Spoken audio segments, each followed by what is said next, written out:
70% hasil cukai karbon wajar dikembalikan kepada Sabah dan Sarawak.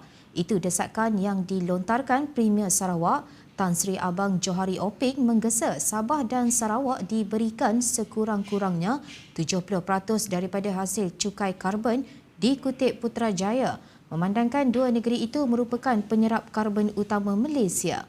Justru menurutnya, kerajaan persekutuan perlu mengiktiraf sumbangan dua negeri itu kepada alam sekitar.